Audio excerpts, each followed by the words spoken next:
Hello नमस्कार, welcome back to Gargi news India. मैं आस्था शर्मा। भारत ने एक मिशन लॉन्च किया है जिसका नाम है प्रोजेक्ट सुदर्शन चक्र 2035, जो पूरे देश को एयर डिफेंस सिस्टम से प्रोटेक्ट करेगा। जैसे ऑपरेशन सिंदूर के टाइम पर पाकिस्तान ने फतेह 2 मिसाइल छोड़ा था, जो सिरसा के पास जाके इंटरसेप्ट हुआ था। बताया जाता है कि वो मिसाइल दिल्ली के लिए छोड़ा गया था। तब इंडिया को समझ में आया कि अब हमें पूरे देश को प्रोटेक्ट करने की जरूरत है। तो शुरुआती दौर में हम बड़ी बड़ी सिटीज को डिफेंड करेंगे और उसके लिए एक पायलट मॉडल तैयार है जो ऑलरेडी दिल्ली में अप्लाई हो रहा है। यूएस का एक ऐसा ही डिफेंस सिस्टम है NASAMS-2 सिस्टम, जिसका कॉस्ट है 6000 करोड़ और इसे इंडिया खरीदने की सोच रहा था।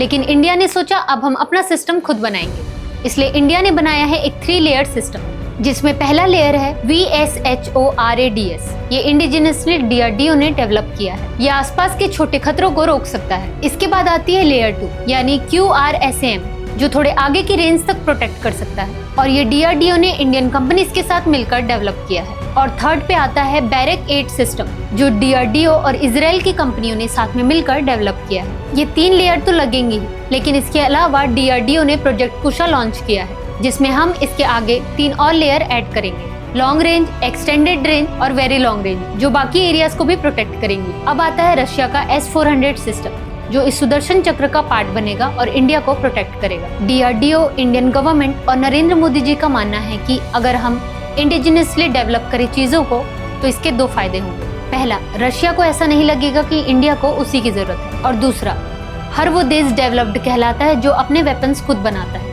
और उसके बाद जितनी कॉस्ट लगती है उससे 100 टाइम ज्यादा हम दूसरे देशों को बेचकर कमा लेते हैं। तो प्रोजेक्ट सुदर्शन चक्र 2035 भारत का वो कवच बनने जा रहा है जो मिसाइल, ड्रोन या किसी भी हवाई खतरे को दिल्ली जैसे बड़े शहरों तक पहुंचने ही नहीं देगा। भारत की सुरक्षा अब एक नए युग में प्रवेश कर चुकी है और ये है उसका पहला कदम। और अगर ऐसे ही इंफॉर्मेटिव वीडियोस देखना चाहते हैं तो फॉलो करें गार्गी न्यूज इंडिया को। Till then stay tuned.